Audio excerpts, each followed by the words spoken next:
Time for a car talk.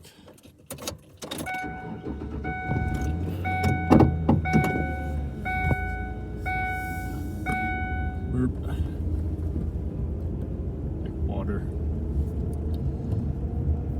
Let's see. Let's try the waffle fries. Cooked up some waffle fries. So, see how they taste.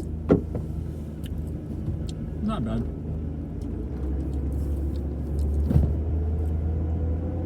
Honestly, it's pretty hard to make fries taste bad when they're warm. You know, when they're cold, it's a different story, but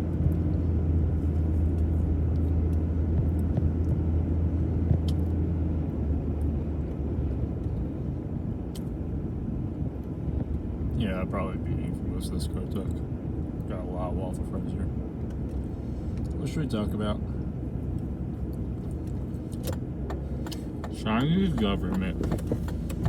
I hate it. So much. Like, this is me on record saying I hate the Chinese government. Probably always will. But you know, if I'm ever like captured and you know they're like forcing me to do stuff, you know, I might have a change of heart and like them, you know. I mean, probably, you know, if like they take over the world and capture me, I'll see, like, you know, the wisdom of their ways, and it'll all make sense by that point. But until then, you know, I hate them so much.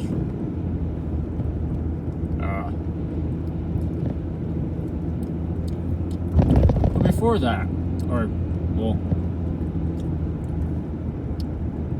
after that, I will see in the error of my ways. Kind of crazy how that happens, you know, but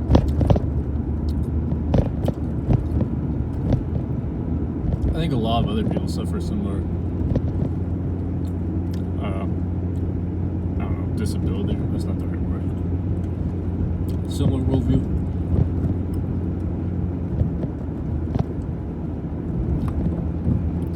Yeah, for real though. They've been having protests in Queens. The Tibetans are mad that the Chinese consulate in New York put up a display in the public library about how China improved the lives of Tibet.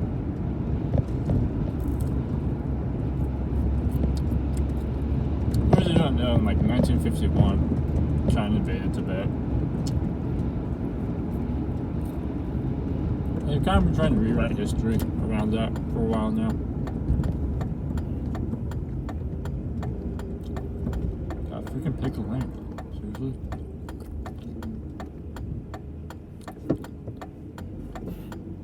Oh my god, this is terrible.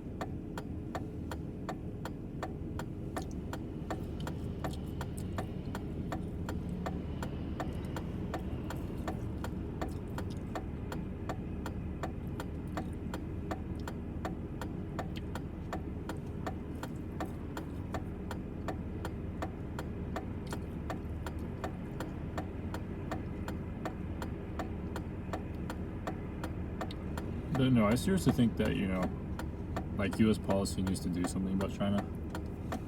I mean, Trump administration's kind of taking towards halting them in terms of economic power. The Obama administration kind of started the freedom of navigation procedure.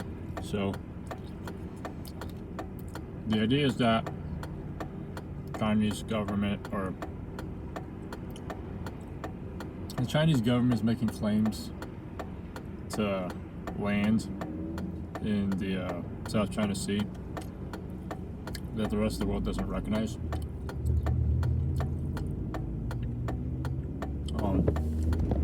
There's basically like a rule that, you know, military ships have to, like, international law says that, like, military ships have to leave, you know, like, the territorial waters of the country as soon as possible, and try not to go into them willingly, you know. I mean, can you imagine, like, what would it think if, like, the Chinese just sailed the destroyer straight up into one of our ports one day?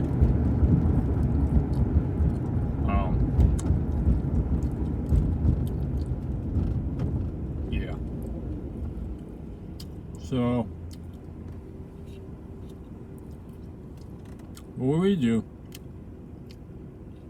is we send our far superior navy to go, sail around these islands. And then all of a sudden, the Chinese government's like, okay, well, they're not actually our islands. Even though they, say they are. Let's just start like a freedom of navigation. And, Hong Kong or something. No. I mean, Hong Kong belongs to the Chinese government now. They lost that one. Kind of would have been difficult to save it, but it's nature. Love the world. Hong Kong is kind of like an interesting situation because what happens when you take like a Western democracy, before the Opium Wars, you kind of had, a different world power situation. So, I kind of think of it as like analogous to like a piece of uranium being stuck in a zircon crystal. And so, once enough time happens, this thing matures, and you reunite two societies back together.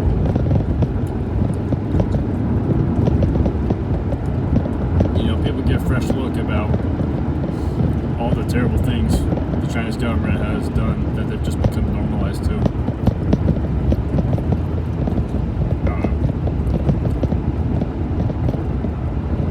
Our NBA basically sold out to the Chinese government.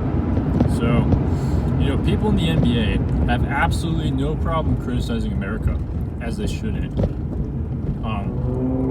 But the second someone says anything controversial about China, they're all like, well, that was a terrible decision, China might mass genocide, but America has like an occasional school shooting. That's what it feels like.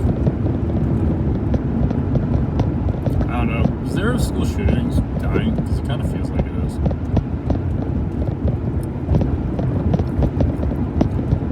Maybe we'll get some more election season.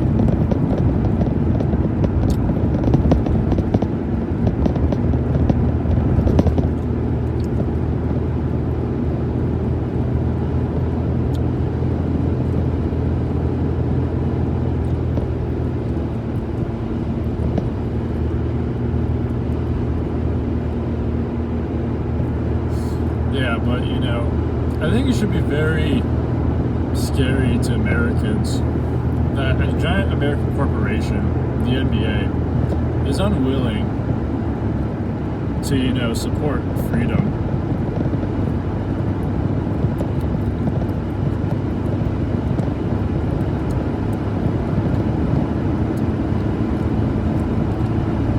I hope I never get in a position where I have to take a principled stand against China, because that might get ugly.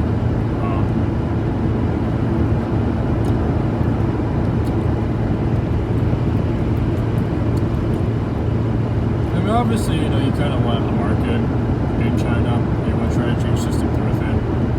That's kind of like the Clinton-Bush-Obama doctrine. Although Obama definitely stepped up, deterrence. But it's been pretty clear that hasn't been working.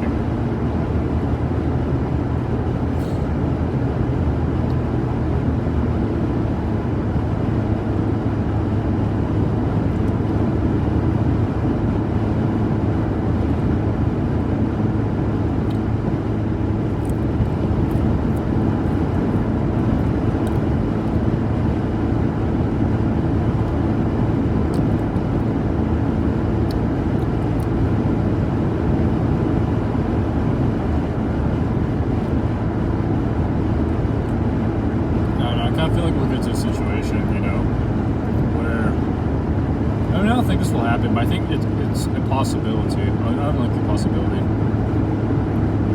Where, China will be a very dominant world power,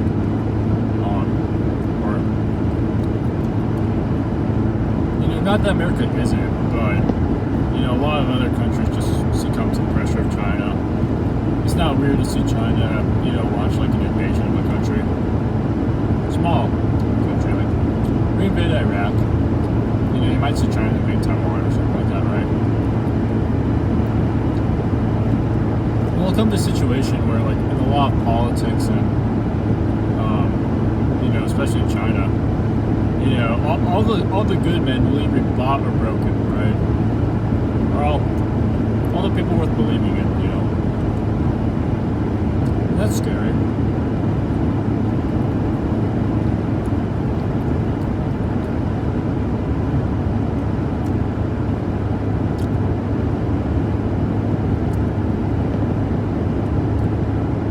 I think the scary part about the Chinese government is that it's a sustainable platform of cruelty.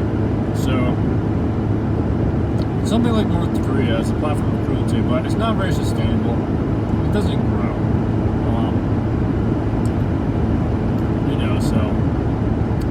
Well, it's awful what happens in North Korea, It's not like, people worry about North Korea taking over the world. Well, what happens in China is a lot of, terrible stuff, freedom-crushing stuff. No fair justice system, no freedom of speech, organs harvested.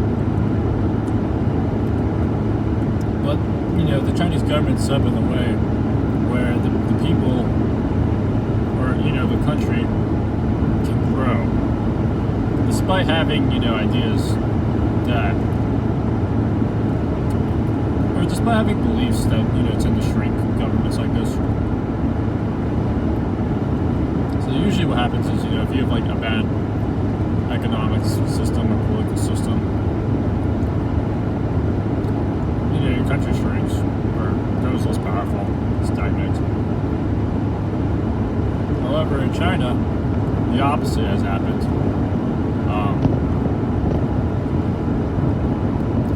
So they can actually export cruelty much more easily. Like what other, what other times have we seen sustainable cruelty? Nazi Germany,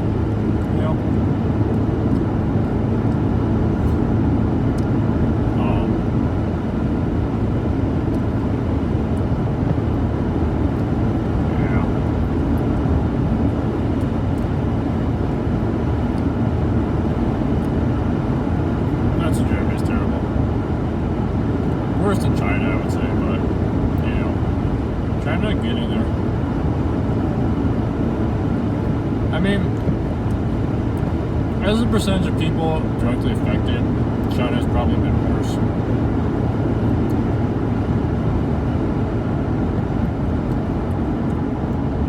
Nazi Germany probably had a higher rate of hurting people.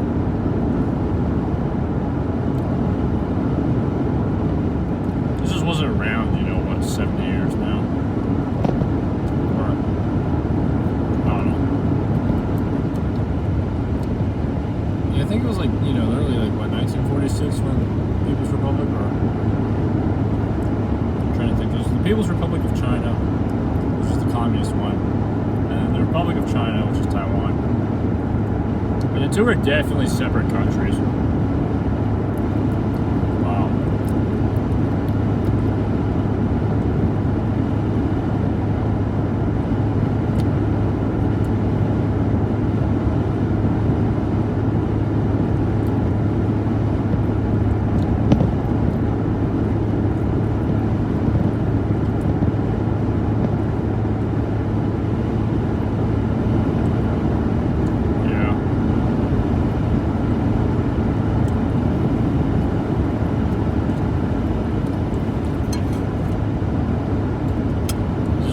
How a violent confrontation between the rest of the world and China will play out.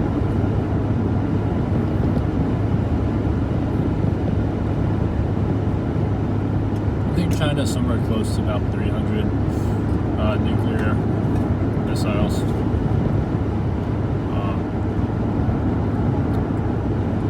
Capable of reaching, other countries. I mean, they put stuff in orbit, They have a space program.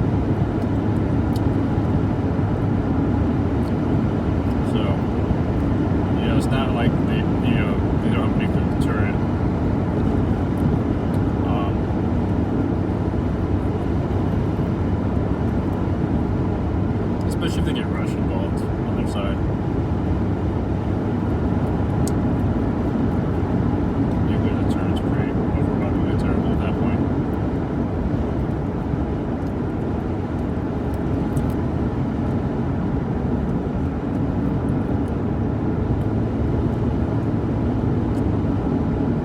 About 300 nuclear weapons is a world ending. It would definitely be catastrophic.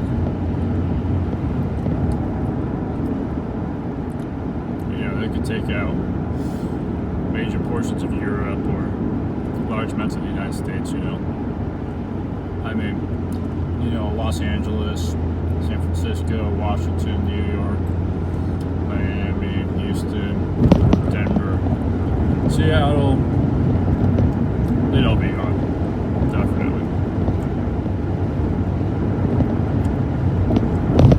And then they could also hit like Paris, Tokyo.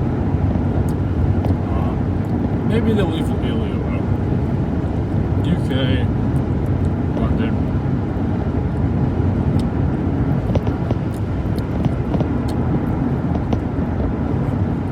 That killed a lot of people. That's only like 10. That's only like 10 missiles used up right there.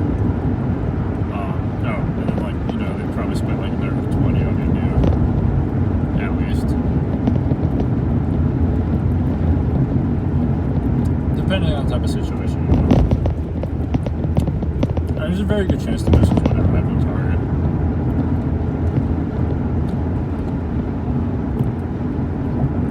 So whatever country attacked China is not going to be around to see it happen. However, we're not going to be around after in a significant capacity, If they really did expend their entire nuclear arsenal,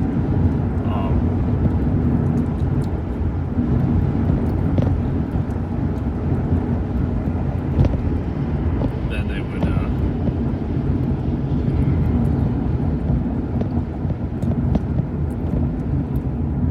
and like there was like a reciprocatory action taken against them.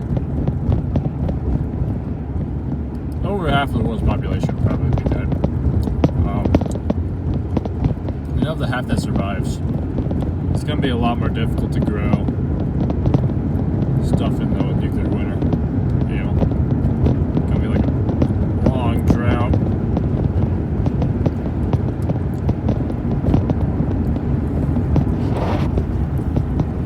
I don't know. Sometimes I think like the damage, or like the nuclear winter effects are overplayed, and a lot of situations. But it's never happened. It's kind of hard to tell because we've never seen it happen really.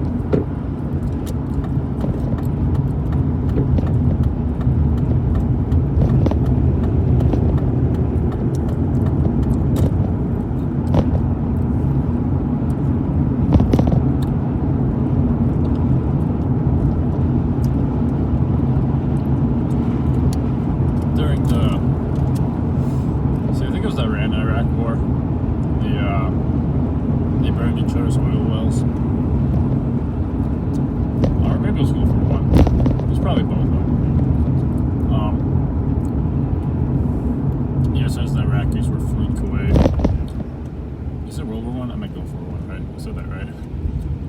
As the Iraqis were fleeing Kuwait, they set all the oil wells on fire. There was belief that that would have a significant impact on the climate. It didn't. I just were wrong. Something similar might happen. Or might be the case with nuclear winter. It's hard to tell. Because again, we've never really seen something like this happen. We don't really know enough about the Earth's atmosphere to make a really definitive judgment. I mean, things will probably get worse if all this nuclear bombs go off all at once, There's definitely not going to be no effects.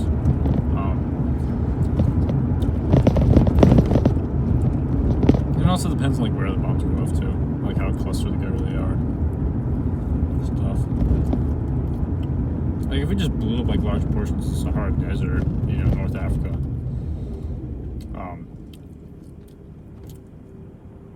sends a lot of dust in the air. Probably have more of an effect than nuking like an ocean or the Amazon,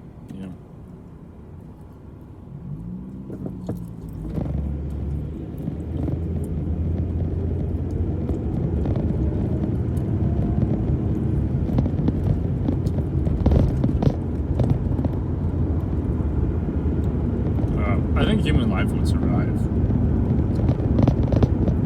There's kind of like a theory that if we remember like a setback in terms of, evolution, there won't be enough fossil fuels to restart an industrial. Check out this one.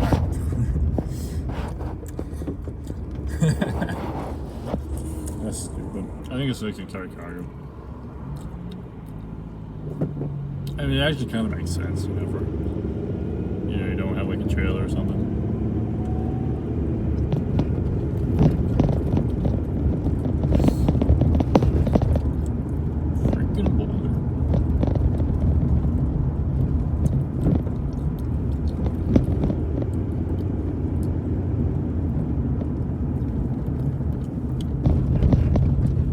Yeah, but I do think, it'd be kind of awkward if, we never dealt with China, and they just remained evil.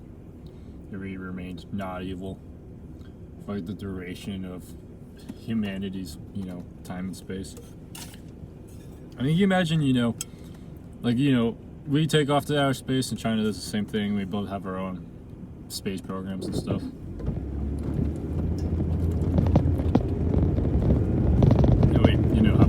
Our own territorial claims on their own thing, on different planets. And Chinese government pulls up an ancient map with Alpha Centauri B on it. Says, yeah, we claimed this was ours a long time ago. That's they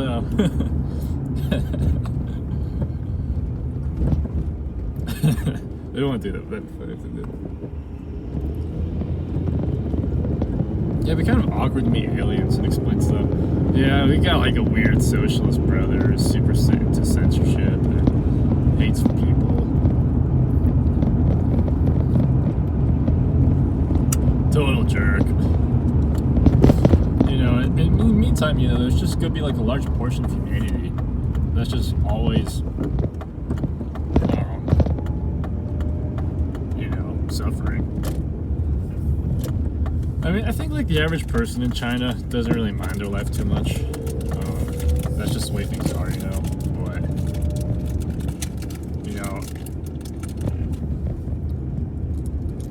I believe the Chinese are entitled to a better government. I believe, they shouldn't have to deal with like what they call partisans. Who are those people? They're like hired thugs the Chinese government uses. The Chinese government hires these guys to go beat up people that they keep it out of official matters,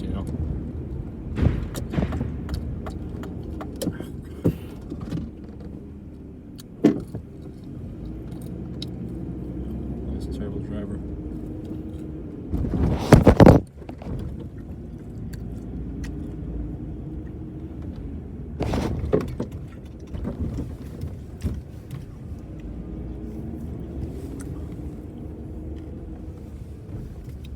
Yeah, I believe that the Chinese people deserve a better government. I don't think they should get beaten up by random thugs, and I think they should be able to share funny jokes online that Xi Jinping looks like Winnie the Pooh, and they should be able to have elections, where they get actual people they can choose. I mean, how did Xi Jinping come to power? I think there was an election, but it was it's a sham election, of course. It just angers me a lot.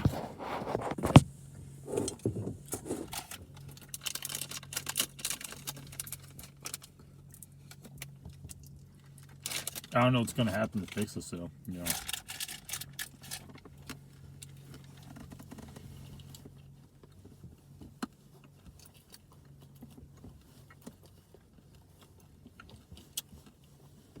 How long till Hong Kong's cultural identity is erased?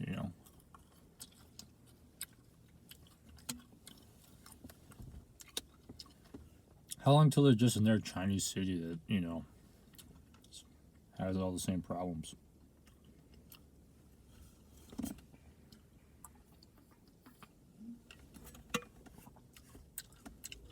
Personal opinion? Less than 30 years. The current rate.